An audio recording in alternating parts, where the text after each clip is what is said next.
My son said, "Don't worry, we'll handle your meds." This morning, I opened my pillbox and found death neatly sorted by days of the week. Tuesday's compartment held 2 white ovals instead of 1. The beta blocker I take at breakfast, nestled beside its twin like a pair of teeth. I didn't gasp. I didn't faint.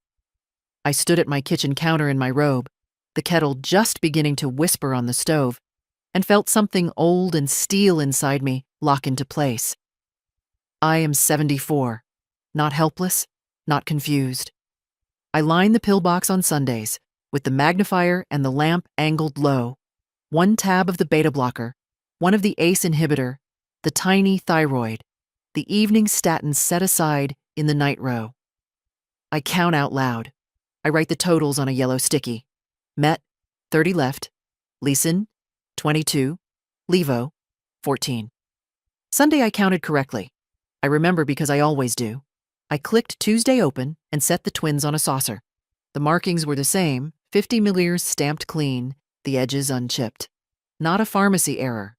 My refills come blister packed, and the leftover bottle in the drawer was still sealed with its perforated ring intact. A second saucer for Wednesday. 1 tablet only, as it should be. Thursday, 2 again. Friday, 1. Saturday, 2. A pattern. Not clumsy, not random. The kettle went from whisper to low moan. I moved it off the burner and left it there. Tea could wait. I took my phone and photographed the saucers with the morning light sliding across them, then the open pillbox, then the sealed bottle with its lot number sharp as a confession. I printed the photos on my little wireless printer and slid the warm paper into a manila envelope labeled House Insurance. That made me smile. A small, precise smile I felt in my jaw more than my lips. "Don't worry, Mom," Daniel had said last week, keys already in his hand, his coat still on, Claire behind him nodding as if she were the doctor, and I the child. "We'll handle your meds for a bit. Less for you to fuss over." He had touched my shoulder without looking at my eyes. When did people forget you can steer a person by their shoulder? When did they forget you shouldn't? I did not think about that longer than necessary. Thinking is a net. It catches fish and also your feet. I moved through the morning like a nurse on rounds. I found the notepad I keep by the phone and wrote, in block letters too big for misreading. Morning, 7:10 a.m. Tuesday box had 2 beta blockers, 50 mg each. Removed extras to saucer. Photos taken. I signed it. I dated it. People our age know. Paper with ink still matters. I made tea then, strong and plain. I sat and sipped and let my hands be still while my mind walked the kitchen. The drawer where the pillbox lives slides easily. The runner sticks a little near the end unless you lift with a thumb. The chair by the window creaks when you turn to reach the top shelf. The back door hinges squeal unless you push it all the way open. Every sound in this house has a name. I listened for the shape of whoever had been here, in the silence they'd left behind. I took out the trash log I keep for the city schedule and looked at the dates. Claire was here yesterday afternoon to drop off soup. She had set the container on the counter, lifted the lid to show me the steam, then insisted on putting it in the fridge herself. "You sit," she'd said, voice bright as lemon. I had sat. I had watched her move, tidy, arrange, adjust, like air traffic control, like ownership. I had thanked her because I am polite even when my neck prickles. I rinsed the saucers and dried them and slid the extra tablets into a small, clear snack bag I labeled with today's date. Then I did something that felt both petty and necessary. I took a long strip of transparent tape and laid it over the edges of each pillbox compartment, slicing it with the tip of a paring knife so that the flaps still opened, but would show if lifted by a hand less careful than mine. I wrote down that I had done it, I put the bagged tablets into the freezer, behind the peas. People who tamper with things do not look behind peas. At 9, I called the pharmacy. "Mrs. Winslow?" the pharmacist said, after the beep-bop of the hold music. "Yes, Margaret. Your dose is 150 milliliters each morning. Single tablet only." She paused. "Everything all right?" I could hear the carefulness, the training. "Yes," I said. "I'm confirming." She asked if I wanted an adherence pack delivered. I said no, thank you. I want the feeling of the tablet in my own palm. I want the sound of it clacking against china. There are small sovereignties we can still insist on. The clock over the stove thunked once as it settled into the half hour. A truck rumbled by, then silence again, thick as cloth. I washed my cup. I wiped the counter, slow, deliberate strokes that made the laminate shine. Then I opened the pill box and took exactly what I was prescribed. 1. I held it on my tongue, tasted the chalk, and thought of how easily chalk can be doubled and called help. I did not call Daniel. I did not call Claire. The first call I made was to my doctor's office. I asked for a printout of my active medication list and the notes from my last visit. "For my records," I said. The second call I made was to a locksmith. "Front door, back door, garage," I told him. "Today, if you can." He could. "Bring 2 extra copies." The third call. I didn't place yet. I wrote the number on a fresh index card and laid it by the phone, face down. The way you lay down a card you know you'll have to turn. I dressed. Navy slacks, the soft sweater Lily gave me last Christmas, the one with the sleeves that don't ride up when you reach for the top shelf. I tied my hair back. I put my insurance card, my ID, and the photos into my handbag. I slipped the pill box in too, tapes intact, lids closed, everything quiet as if nothing had ever happened here. By 10, I had my coat on and my keys in my hand. The house felt different, like a stage set after the audience has left and the lights are up, scuffs showing where the dancers turned. I locked the door, heard the new certainty in the tumblers, and stood on the porch a moment to let the winter air clear my head. I am not afraid, I told myself, and found that I believed it. On the sidewalk, a boy on a scooter skated past, his wheels rattling over the seam where my driveway meets the street. He waved like children do, with his whole arm.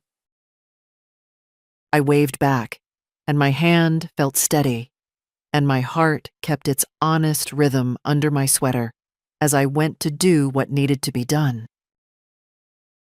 I straightened the folds of my navy blue dress, smoothing out invisible wrinkles. At 77, I no longer chased fashion, but I still liked to look neat, especially when my son invited me for dinner. He'd said there would be a special announcement. But instead of his voice greeting me at the door, my phone lit up with a message. "Mom, I'm sorry, we can't make it tonight. Marissa's hosting her co-workers instead. We'll reschedule." Before I could even put the phone down, another text came. "You weren't invited. My wife doesn't want you there." My own son, using his name, his number. I sank into my chair, clutching the phone as if letting go would make the truth vanish. All around me, the living room was filled with proof of years gone by. Photographs of golden anniversaries, fishing trips, graduations. I'd given Garrett everything I could, a down payment on their house, a new car, private school for his son. Every check I'd written had felt like the right thing to do. Now, those years seemed like a ledger of my own foolishness. I went to my desk and pulled the folder labeled Garrett.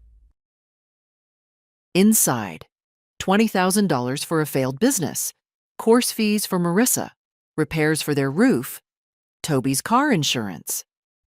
174 separate payments and transfers, each one a little piece of myself. I called the bank. My voice didn't shake. I want to suspend all automatic payments immediately and revoke my son's power of attorney. By the time the banker confirmed it, I felt lighter than I had in years. Garrett's calls buzzed and blinked across my screen, but I ignored them.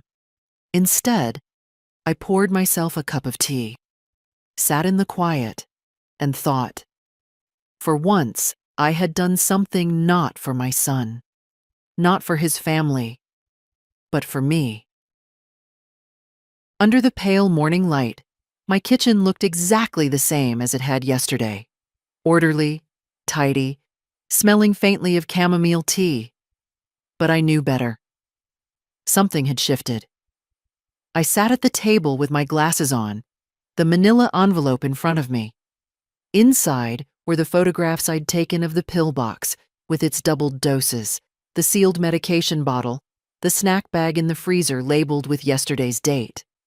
Beside it was a second envelope, thinner, with a printout of my active medication list from the doctor.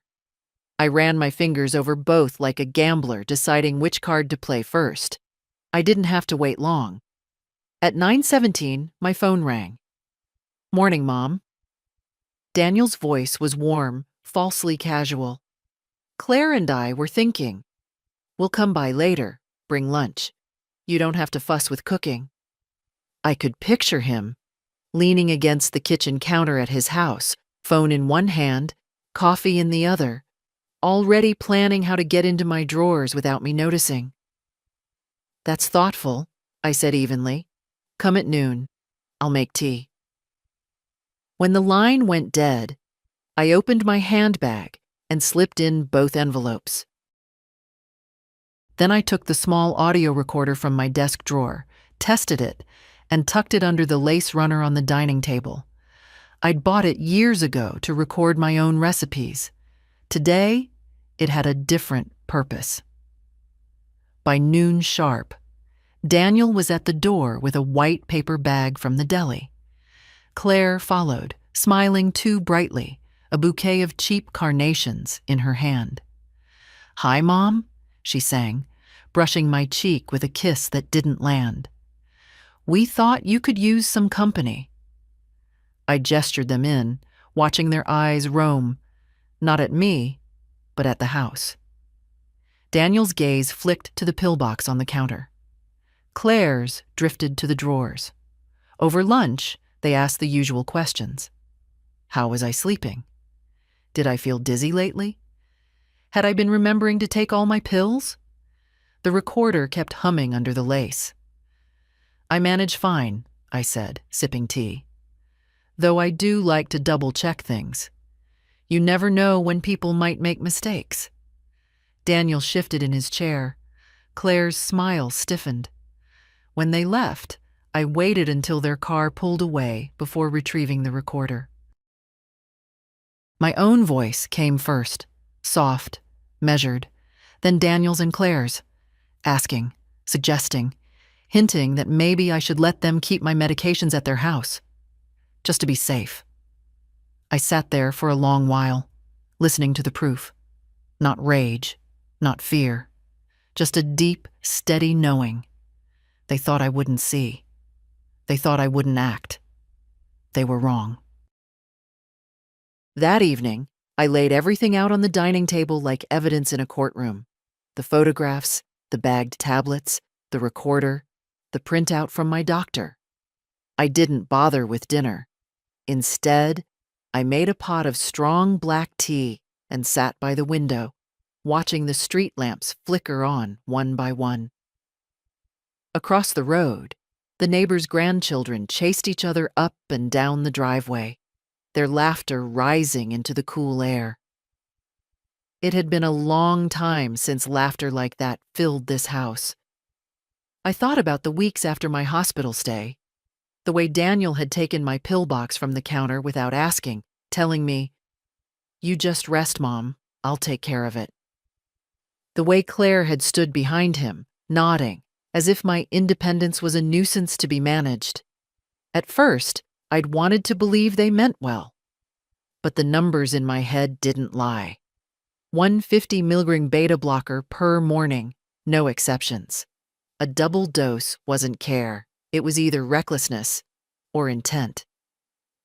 Around 8 p.m., I picked up the phone and dialed someone I hadn't spoken to in years. Margaret?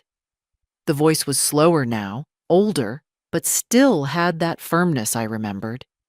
Thomas Keene had been George's friend, since they'd both been junior associates at the law firm downtown. We'd exchanged Christmas cards for a while after George died, then drifted apart. I need some legal advice, I said, and I don't want to talk about it over the phone. By 8:30 the next morning, I was in his office. He still kept the same mahogany desk, though the wall behind it now displayed fishing photographs instead of degrees. He poured me coffee without asking. I want, I said, setting the envelope on his desk, to protect my home, my accounts, and my medical decisions from my son and his wife. Immediately. He didn't blink, just opened the envelope and began to read. When he finished, he leaned back in his chair. This is more than enough to start. We'll revoke any medical or financial authority they have. We'll secure your property under your sole ownership, and he tapped the photographs. If this becomes criminal, you already have a trail. For the first time in days, I let out a slow breath. On the way home, I stopped at the locksmith's again. This time, I had him install a deadbolt on the inside of the back door. By noon, the locks were changed, the papers were in motion, and my will, updated and notarized, named only one family member as a beneficiary. My granddaughter Lily. The rest, out of reach. Daniel and Claire didn't know it yet, but their control over me had ended, and I intended to keep it that way. 2 days passed before Daniel called again. Mom, we've been thinking, why don't we come by on Sunday? We can go through some of your bills, make sure you're not overpaying for anything. I almost laughed. They were still trying. Still convinced I was the same woman who'd nod and agree, handing over papers without reading them. That's kind of you, I said. But I've already reviewed everything with Thomas Keene. You remember Thomas? Your father's old friend from the firm? There was a pause. Not long, but enough. Right. Yeah, I remember him. His voice had gone tight, like a man holding back words he didn't dare speak. Claire must have been near the phone because I heard her whisper, sharp, quick, before Daniel cleared his throat. Well, we just don't want you stressing over all that. I'm not, I said, my tone even. I'm perfectly fine. When Sunday came, I was ready. The recorder was in its usual place under the lace runner. The pillbox was taped again, each compartment exactly as prescribed. And I'd placed a small motion-activated camera on the hutch, its black eye blending into the shadow of the teapot collection. Daniel arrived carrying a bakery box, Claire with another bunch of supermarket carnations. We sat in the kitchen, sipping tea, while they circled toward the subject I knew was coming. Mom, Daniel said finally, you know this house is getting harder to maintain. Maybe it's time to think about... No, I said before he could finish. He blinked. I didn't even say what... You were going to suggest I transfer the deed to you, or sell it and move somewhere safer. My answer is no. Silence. Claire's smile collapsed. Daniel's jaw tightened. They didn't stay long after that. But once they were gone, I checked the camera. And there it was. Claire, waiting until I went to the bathroom, opening the pillbox, swapping one tablet for two. Daniel standing nearby, looking toward the hallway. It was all the confirmation I needed. I copied the video onto a flash drive and slid it into the manila envelope. The next call I would make wouldn't be to my lawyer. It would be to the police. I waited until morning to make the call. Not out of hesitation. No, my mind was settled. But because I wanted to be sharp, steady, and clear when I spoke. At 8:03 a.m., I dialed the non-emergency police number. My voice didn't waver. "This is Margaret Winslow. I believe my medication is being tampered with by family members. I have video, photographs, and physical evidence." The dispatcher's tone changed instantly. "Ma'am, are you in immediate danger right now?" "No, but I'd like an officer to come by today. Quietly, please." 2 hours later, there was a knock at my door. A tall officer with kind eyes introduced himself as Sergeant Holloway. He stepped inside, glanced once around my living room, and sat across from me at the dining table. I laid out everything: the photographs, the bagged pills, the medical printout, the audio recording, and finally, the video. When the footage played, he leaned forward, watching Claire's hands carefully remove the lid of my Tuesday compartment, slip in a second beta blocker, then close it with a casual flick. Daniel's shape hovered in the background, glancing toward the hall. "This," Holloway said when it ended, "isn't just suspicious, it's criminal." He asked if I wanted to press charges. I told him I did. But I also wanted something else, something quieter, more enduring: restraining orders, full documentation, a record that couldn't be erased or argued away.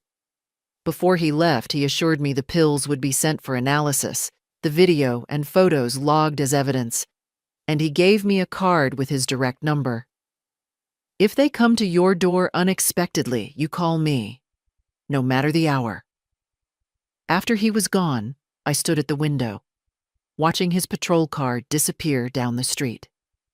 For the first time in months, I felt the house was mine again. Not just the bricks and mortar, but the air inside, the rooms, the quiet. Daniel and Claire would learn soon enough that I wasn't the woman they thought I was. And when they did, it wouldn't be a private family matter. It would be on the record. By Thursday, the weight of my decision had settled into a kind of calm. I'd half expected to feel rattled. After all, calling the police on your own son is not something most mothers ever imagine doing. But instead, there was a steadiness in me, like closing a door and knowing it would never open again. That morning, I took my time making tea, slicing a piece of the rye bread I'd baked the day before. I moved around my kitchen without the usual undercurrent of vigilance. No more glancing at the pillbox every few minutes. No more catching myself listening for footsteps behind me. At 10:14, my phone rang. Daniel. I let it buzz twice before answering. "Hello? Mom?" His tone was carefully casual, but there was a tightness underneath. "We've been trying to reach you. Claire's worried. She says you've been acting different." "I've been busy," I said. "With what?" "Paperwork, appointments, the usual." There was a pause. I could hear the faint murmur of Claire's voice in the background, then Daniel again. "We want to come by later, just to check in." I almost smiled. "No, thank you." "Mom?" I said no. The silence on the line was heavy, his next words lower, almost sharp. "You're making this harder than it needs to be." "Harder for who?" I asked, my voice level. Before he could answer, I hung up. I sat there for a moment, holding the phone, letting the quiet of the room wrap around me. At 2:30, Sergeant Holloway called. The lab had confirmed the extra pills were identical in dosage and type to my prescription. But doubling that dose could have caused my blood pressure to drop dangerously low. It was, in his words, a clear and deliberate act that could have resulted in serious harm or death. They'd be moving forward with questioning Daniel and Claire. When I ended the call, I walked to the front door and looked out over the street. It was bright for February, the kind of day when light catches on every small thing. The frost melting off car roofs, the glitter of broken glass from a bottle someone had dropped near the curb. At 4 o'clock, a different knock came. Slower, harder. I knew before I opened it who it would be. Daniel stood there, his shoulders tight, his eyes too bright. Claire was behind him, arms folded, lips pressed into a thin line. "We need to talk," he said. "No," I answered. "You need to leave." "Mom, don't do this." His voice was low, urgent. "You don't understand." "I understand perfectly," I said, keeping my hand on the doorknob. "And so do the police." The shift in his face was quick. First shock, then something colder. Claire stepped forward, her voice cutting in. "You'd go to strangers instead of talking to your own family? After everything we've done for you?" I thought of the video, the photographs, the pills in my freezer. I thought of my husband's handwriting on the old deed to this house, the weight of the keys in my pocket. "Yes," I said simply. "That's exactly what I'd do."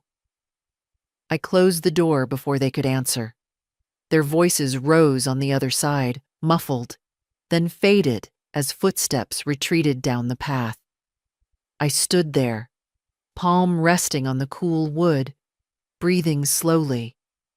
There was a time when I would have opened that door again, called after them, tried to fix what was broken, but that time was gone.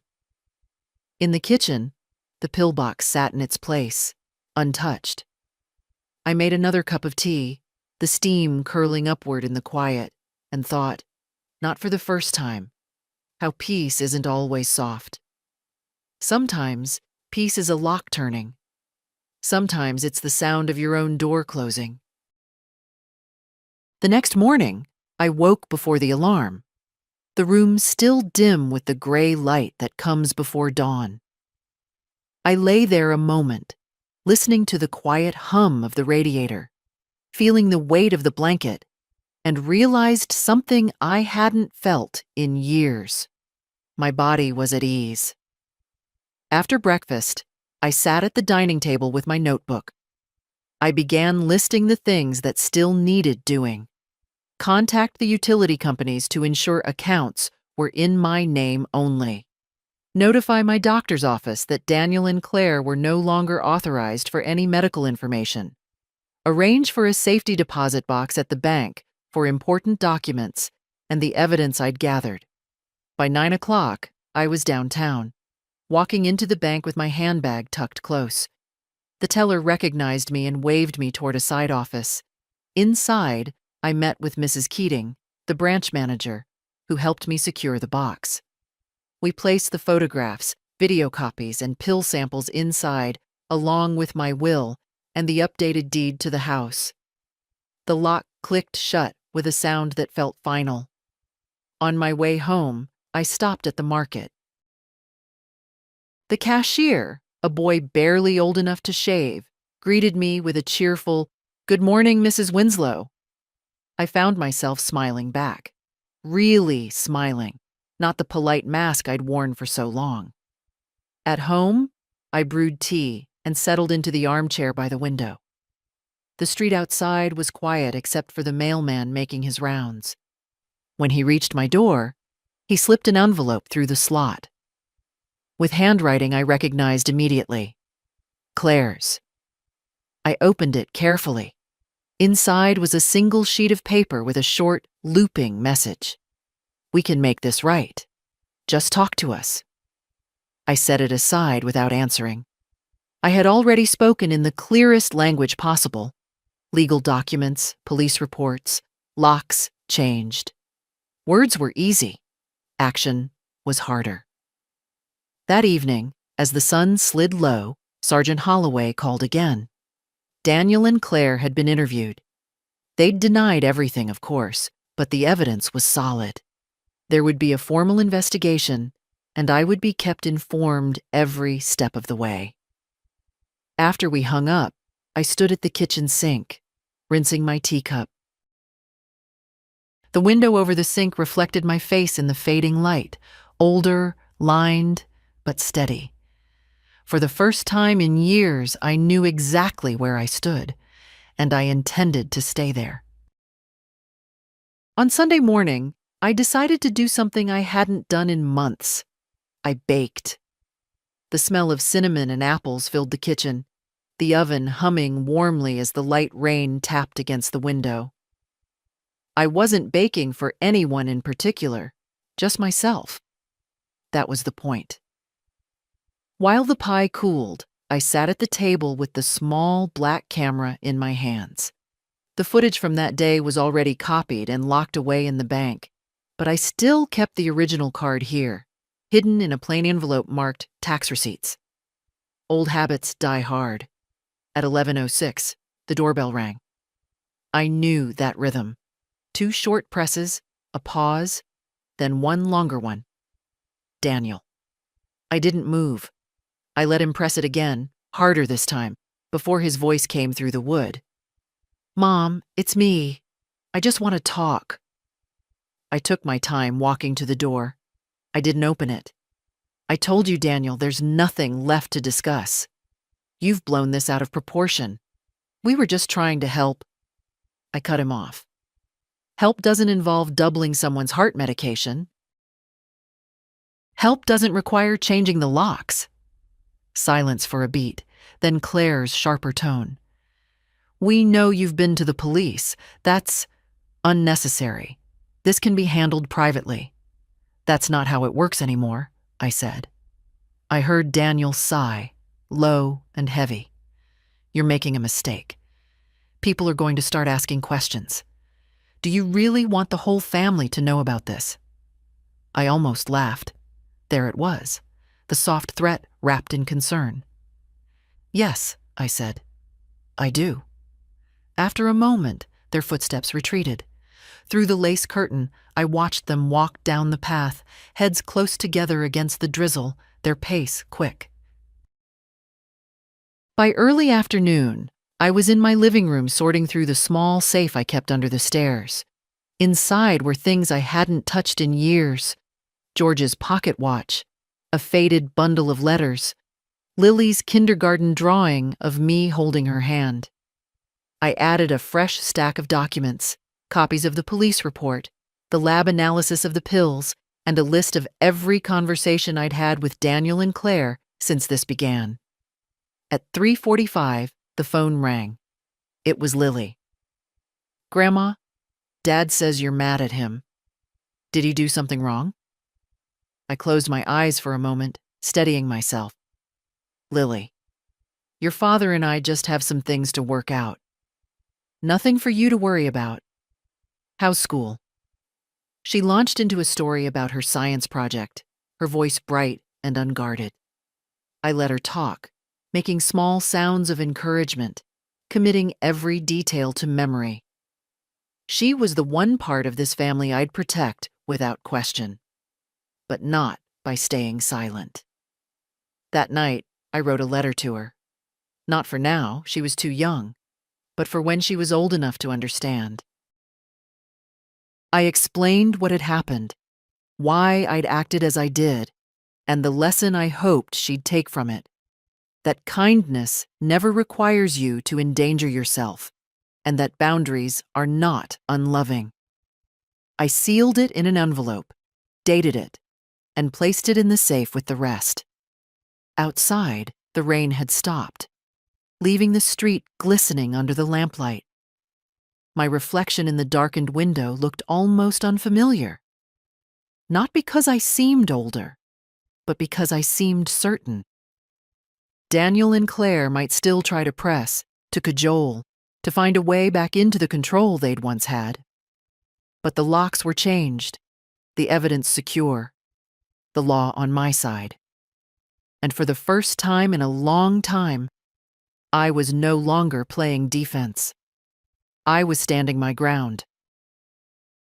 Monday morning broke cold and bright, the kind of winter day where the sun tricks you into thinking it's warmer than it is. I wrapped myself in my wool coat and set out early, carrying a small tote bag with the weight of purpose inside it. The police station was quieter than I expected. A young officer at the front desk recognized my name and waved me through to an interview room. Sergeant Holloway was already there, a stack of papers and a laptop open in front of him. "Mrs. Winslow," he said warmly, standing to pull out a chair. "Thank you for coming in. I wanted to go over the next steps." I set the tote bag on the table and began unpacking. My latest set of photographs, a fresh copy of the camera footage, and a printed timeline I'd been updating daily. "You're thorough," he said, looking genuinely impressed. "I've had to be," I replied. "People assume older women don't notice things, or that we can't keep track. They're wrong on both counts." He smiled faintly, then grew serious. "We'll be issuing formal notices to your son and daughter-in-law this week. They'll be told not to contact you, not to come to your home, and not to interfere with your medical care. If they violate any of that, you call me immediately." I nodded. "And the criminal side?" "Still in motion. The lab results were strong, but we're also reviewing the recordings with the prosecutor. It's not a quick process, but the evidence is solid." When we were finished, he walked me to the door. "You're doing the right thing," he said quietly. "Not everyone in your position has the courage to see it through." Outside, the air was sharp in my lungs, but it felt clean. I stopped at the bakery on my way home, buying a single roll and a small jar of jam. Small indulgences for me alone. Back at the house, I brewed tea and sat at the kitchen table with the roll still warm in my hands. I thought about what Holloway had said, about courage. I didn't feel brave. I felt awake. At 2:12, the phone rang. It was an unfamiliar number. "Mrs. Winslow, this is Elaine from Elder Protective Services. We've been informed about your case and wanted to offer support, home safety checks, legal guidance, that sort of thing." I agreed to meet her later in the week. It struck me that I'd spent years telling myself I didn't need help, not realizing that accepting help from the right places was entirely different from letting someone take over your life. In the late afternoon, I checked the mailbox. Inside was a single envelope with no return address, just my name in Daniel's handwriting. I didn't open it right away. Instead, I placed it on the counter, made another pot of tea, and let it sit there while the daylight drained from the room. When I finally slid it open, there were only 5 words on the page. "You're going to regret this." I stared at it for a long moment, then reached for my phone. I photographed the letter, printed the image, and added both the paper and the printout to my evidence folder. By the time I locked the folder away, night had fallen. The house was still, the only sound the faint tick of the wall clock. I stood by the front door, checked the deadbolt, and felt the solid click beneath my hand. Regret was the last thing I felt. What I felt was resolve, settled deep, steady as stone. Thursday morning brought with it the kind of stillness that feels like the world is holding its breath. I sat at the dining table, the steam from my tea rising in slow curls, when the doorbell rang. 3 short presses, quick and impatient. I didn't move right away. I listened. Footsteps shifted outside. A muffled voice, Claire's. "She's home. I saw her car." I rose, deliberately slow, and went to the door without unlocking it. "Yes? Mom, it's me?" Daniel's voice came, lower than usual, almost coaxing. "We just want to talk." "I told you not to come here," I said evenly. "The police made that clear." Claire cut in. "We're family. We don't need the police between us." "That's exactly what we need," I replied, my hand still on the lock. Daniel's voice sharpened. You can't just shut us out. This is our family home. Eventually, it's going to be ours. The words hung there, hot in the cold morning air. I let them sit for a moment before answering. Not anymore. A rustle of movement. Then Claire's voice again, thinner now. You'll regret making enemies of your own blood. I almost laughed. You made that choice, not me. I stepped back from the door, refusing to say another word. They stood there a moment longer, muttering to each other. Then I heard the crunch of their footsteps on the frosted path. I didn't watch them leave. After they were gone, I called Sergeant Holloway. They were here, I said simply. I'll file the violation, he replied. If they show up again, we can move for immediate enforcement. Keep your camera ready. I spent the rest of the morning going through drawers and cabinets, checking for anything I might have overlooked. Documents, spare keys, old bank statements. In the back of a kitchen drawer, I found a single brass key wrapped in paper. George's handwriting, garage. I walked out to the detached garage, the cold air biting at my face. Inside, under a dusty tarp, was the oak trunk George and I had brought back from our honeymoon in Maine. It was heavy, but I managed to drag it into the light. The lock still worked. Inside were keepsakes. George's service medals, Lily's baby clothes, photographs yellowed with age.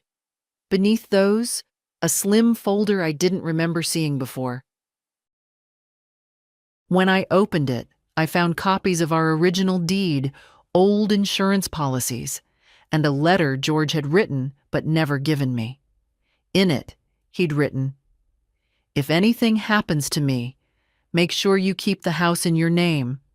Don't let anyone talk you out of it, not even family, especially not family." I sat there for a long time, the letter trembling in my hands. George had known, even then. Back inside, I added the letter to my safe, right on top of the evidence folder. That night, I lit the fire in the hearth for the first time in months. The crackle of the wood filled the room as I sat with my tea, George's words echoing in my mind. They would try again, of that I had no doubt. But now I had his voice, steady and certain, alongside my own, and I would not be moved. Saturday began with a brittle, cloudless cold that made every sound outside ring sharper. I was finishing my second cup of tea when the phone rang, Sergeant Holloway's number. "Mrs. Winslow," he began, "the prosecutor's office has reviewed everything. They're authorizing a formal criminal case. There will be charges for both Daniel and Claire, tampering with medication, reckless endangerment, and violation of protective orders." I let the words settle. "So it's official," I said. "It is. We'll be serving them this afternoon. If they try to contact you after that, call me right away." After we hung up, I sat at the table with my hands around the warm mug. For months, I'd been in a state of quiet readiness, waiting for the next intrusion, the next subtle theft of control. Now, the direction had shifted. The law would speak for me. By noon, a police cruiser was parked 2 houses down. Discreet, Holloway had promised. I went about my day, laundry, dusting the shelves, putting away groceries, but every so often I'd glance out the window and see that dark blue car still there. Watching. At 3:17, the sound of tires on gravel. Daniel's SUV. I moved to the window but stayed out of sight. He and Claire stepped out, their faces tight, scanning the street. They didn't make it to my path before 2 officers approached them from the curb.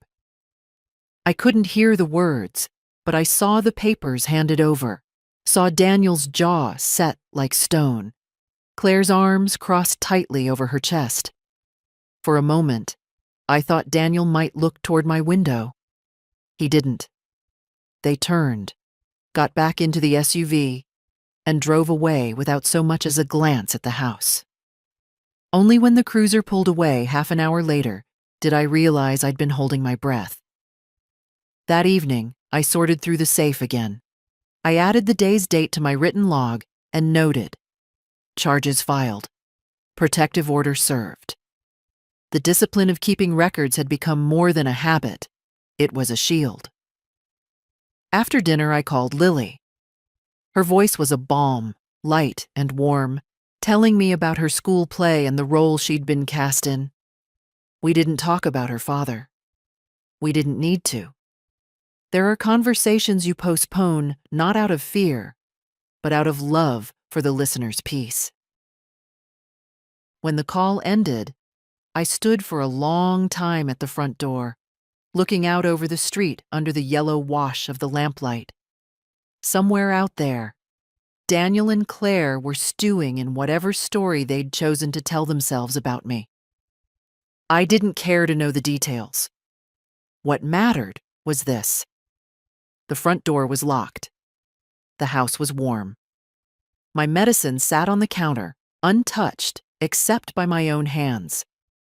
Before bed, I wrote a short note to myself on a scrap of paper and pinned it to the corkboard in the kitchen. Your life is yours. Keep it that way. It wasn't for inspiration. It was a reminder, a statement of fact. And as I turned out the lights and walked through the quiet rooms, I realized that for the first time in a long while, I wasn't bracing for anything. I was simply living. The following Tuesday began like any other.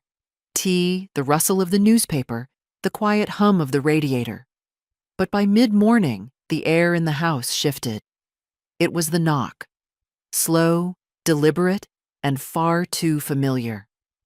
I rose, my slippers soundless on the hardwood, and peered through the side curtain. 2 plainclothes officers stood on the porch, their jackets marked only by the small shields clipped to their belts. Between them, Daniel and Claire. I opened the door only as far as the chain allowed. "Mrs. Winslow," one officer said politely, "we're here to collect a few additional items for evidence. Mr. and Mrs. Porter will remain outside." I unlatched the chain and stepped back. Daniel's eyes flicked past me into the house, but I didn't meet them. Claire looked away altogether, her lips pressed thin. The officers moved efficiently, photographing the pillbox on the counter, the freezer with its small bag of dated tablets, the tape on each compartment lid. I handed them the latest log entries and the printouts from my doctor's office. While they worked, I stood at the kitchen sink, my hands loosely folded, listening to the muffled conversation outside. Daniel's voice was low, clipped. Claire's had that sharp edge I'd heard so many times when she thought she was losing control. When the officers finished, they thanked me and left. I stayed at the window long enough to see Daniel glance back once, not at me, but at the house itself, before getting into the car. The rest of the day passed quietly. I made soup, read a few chapters of an old mystery novel, and wrote in my journal.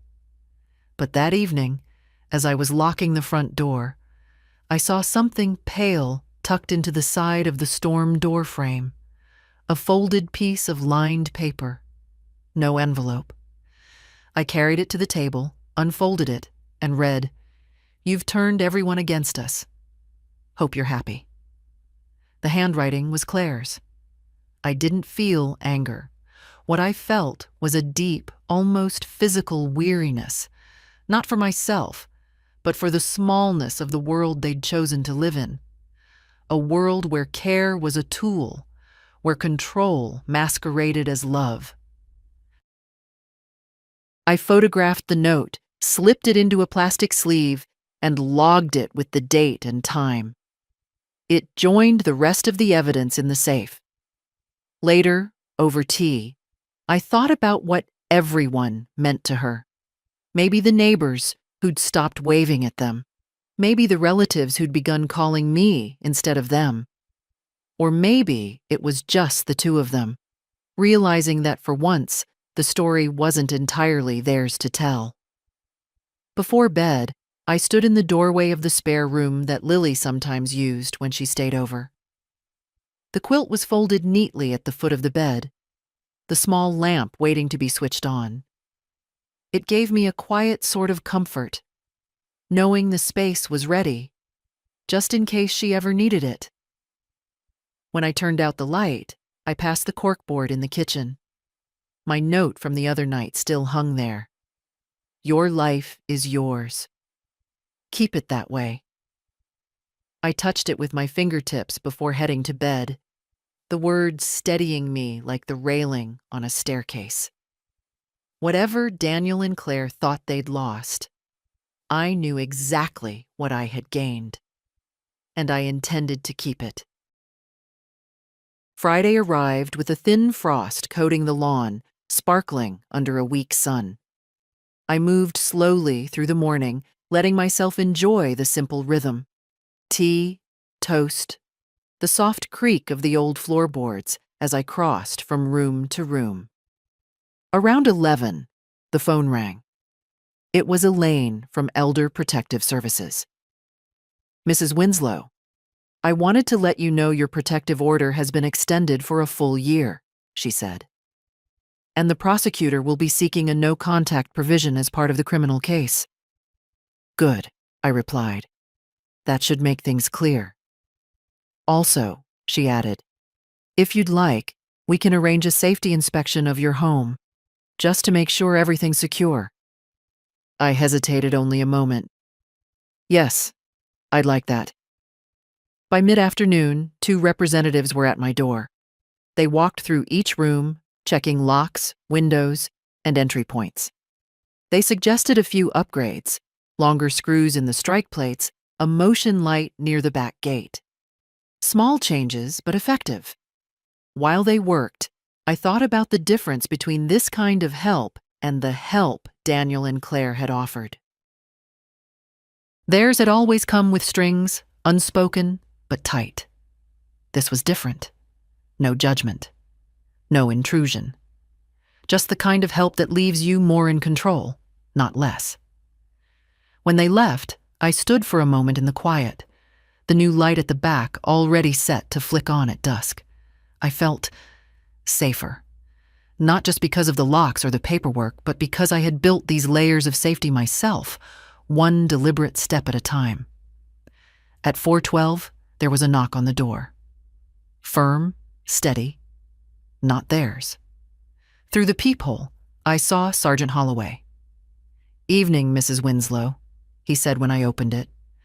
Just wanted to let you know, Daniel and Claire have been officially arraigned. They entered not guilty pleas. Trial date's been set for 3 months from now. I nodded. Thank you for telling me in person. He gave a small smile. Also, thought you might want this.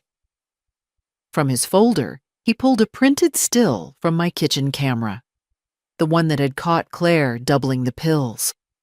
It was clear as day, her hand over the open compartment, the second tablet between her fingers, Daniel's shadow in the frame. I took it carefully. I'll keep it, I said. After he left, I sat at the dining table with the photograph. I didn't feel vindicated exactly. It was something quieter than that. Confirmation, perhaps. Proof not just for the court, but for myself, that I hadn't imagined it, hadn't overreacted. The photograph went into the safe with the rest. That night, I built a small fire in the hearth and let the room fill with its warmth. I made a pot of tea and brought out a slice of the apple pie I'd baked earlier in the week. The flames shifted and cracked softly, the shadows dancing against the walls. I thought about the months before all this began, how I'd let my world shrink without noticing, how I'd begun to measure my independence in teaspoons and pill compartments. And I thought about the choice I'd made that morning with the extra tablet in my hand. To act, not to hope things would resolve themselves. It had been the right choice. By the time I washed my cup and turned out the lights, the frost had returned outside, silvering the lawn under the moonlight. I paused at the back door, watching the new motion light flick on when a stray cat darted across the yard. A year ago, that sudden flare might have startled me. Tonight, it made me feel steady. I locked the door, pocketed the keys, and walked upstairs knowing that whatever came next, I would meet it on my own terms. And that, more than anything else, was what safety truly meant. The morning of the court hearing arrived gray and damp, the kind of weather that seeps into your bones if you let it. I rose early, not because I had to be there. My lawyer assured me my presence wasn't required for this preliminary stage, but because I wanted to be awake when the day's first decisions were made. I brewed tea, the steam curling in the dim kitchen, and set out my notebook. It had grown thick over the past months, pages filled with neat, dated entries. Every visit, every call, every note slipped through my door. At the very front, underlined twice, was the first entry. Tuesday box had 2 beta blockers, 50 millities each. That was where it had all begun. At 9:14, Thomas Keene called from outside the courthouse.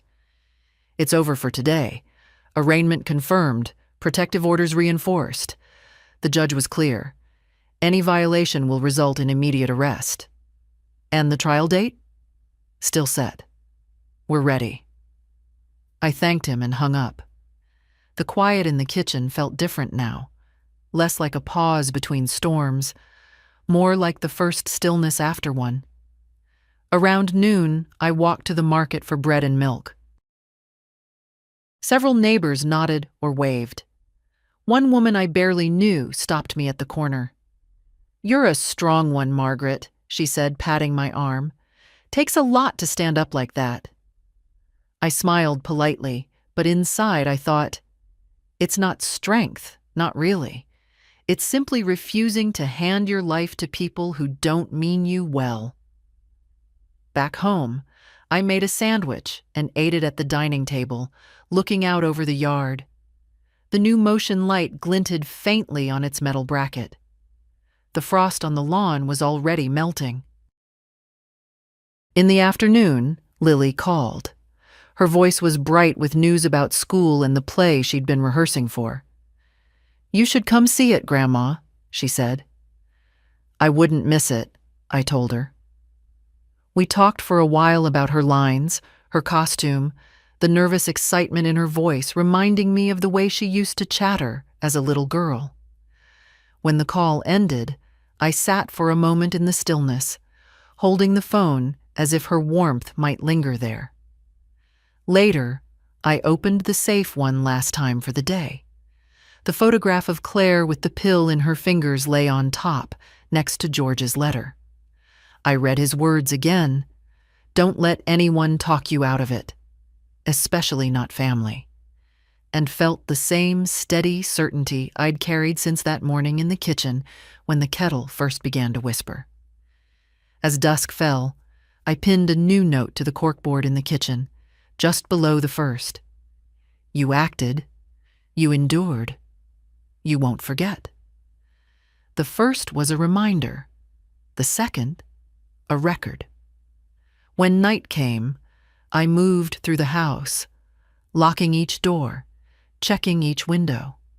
The small rituals of safety no longer felt like fear. They felt like ownership. I poured one last cup of tea, the kind George used to drink in the evenings, and sat by the fire. Outside, the frost was forming again, silver under the lamplight. Inside, the house was warm, the air still, the keys heavy in my pocket. I thought of the months behind me, the slow narrowing of my world, the moment I noticed, the choice to resist, and the steady climb back into the full possession of my own life. If there was a lesson in it, it was this. Help is not control. Silence is not peace. And love is not proven by what you're willing to lose for it. Some things you hold on to, no matter who tries to take them. The fire crackled softly, the tea cooling in my hands. I didn't need to look at the locked doors to know they were there, and I didn't need anyone else's permission to feel safe in my own home.